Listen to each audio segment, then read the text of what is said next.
మంత్రి మన రాజ్నాథ్ సింగ్ గారు కలుస్తాం జరిగింది. విద్యాశాఖ మంత్రి ధర్మేంద్ర ప్రధాన్ గారిని కలుస్తాం జరిగింది.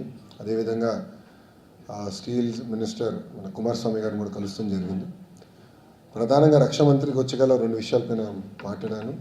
ఎన్సీసీని పెద్ద ఎత్తున ఆంధ్ర రాష్ట్రం ప్రోత్సహించాలని మన ప్రభుత్వం నిర్ణయం తీసుకుందని నేను తెలియజేశాను. దాంట్లో భాగంగా ఒక డైరెక్టరేట్ ఆంధ్ర రాష్ట్రానికి ఏర్పాటు చేయాలి, ఫ్లయింగ్ స్క్వాడ్స్ అని కూడా చేయాలని నేను గౌరవ మంత్రి గారిని కోరాను. దానికి అనుకూలంగా ఆయన స్పందించారు.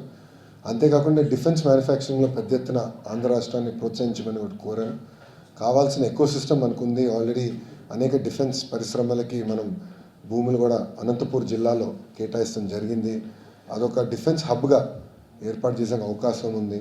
బెంగళూరు ఎయిర్పోర్ట్ నుంచి రైట్ తీసుకుంటే బెంగళూరు సిటీకి వెళ్ళే ముందర ఆంధ్ర రాష్ట్రానికి రావచ్చు, ఎకో సిస్టమ్ బాగుంటుందని మంత్రి గారు కూడా తెలియజేస్తాం జరిగింది. అది కూడా ఆయన పరిశీలిస్తారని హామీ ఇచ్చారు. దాని తర్వాత విద్యాశాఖ మంత్రి గారిని స్పష్టంగా గత 5 సంవత్సరాల్లో ఆంధ్ర రాష్ట్రంలో ఉన్న ప్రభుత్వ పాఠశాలకు చాలా అన్యాయం జరిగింది.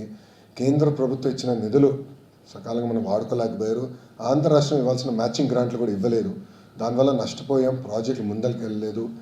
ఆ నిధులు మీరు క్యాన్సిల్ చేయొద్దు, మేము పూర్తి చేస్తామని కూడా మంత్రి గారికి హామీ ఇచ్చాం. రాబోయే సంవత్సరాలు ఎలకేషన్స్ ఆంధ్ర రాష్ట్రానికి పెంచమని కోరాను.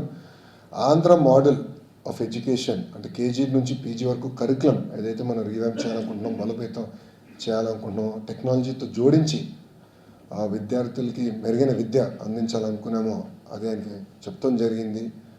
ఆయన కూడా ఇమీడియట్గా ఆయన టీంతో కలిసి ఆంధ్ర రాష్ట్రానికి వస్తానని హామీ ఇచ్చారు. ఆగస్ట్ మాసంలో ఎడ్యుకేషన్ మినిస్టర్స్ కాన్క్లేవ్ ఆంధ్ర రాష్ట్రంలో విశాఖపట్నంలో ఏర్పాటు చేస్తే బాగుంటుంది, మేము చేస్తామని చెప్తాం జరిగింది. ఎందుకంటే భారతదేశంలో అనేక అద్భుతమైన మోడల్స్ ఉన్నాయి. అన్నిటి దగ్గర నుంచి మంత్రులు మేము అందరూ నేర్చుకోవాల్సిన అవసరం ఉంది. సో టెక్స్ట్ బుక్స్ విషయంలో మేము మహారాష్ట్ర నుంచి నేర్చుకున్నాం. అది ఎందుకు జరిగింది, నేను టీమ్స్ పంపించాను.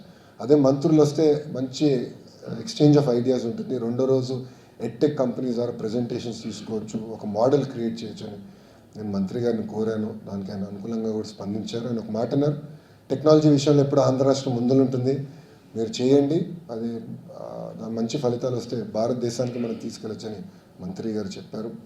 ఇంకో పక్కన కుమారస్వామి గారు కలిసినప్పుడు ఆయన నేను పర్సనల్గా కృతజ్ఞతలు తెలుపడం జరిగింది. ఎందుకంటే ఇక్కడ చాలామంది ఎంపీలు మేము అందరం కలిసికట్టుగా గత 8 నెలలుగా చాలా కష్టపడ్డాం. మీ అందరూ తెలుసు, వైజాగ్ వెళ్ళినప్పుడు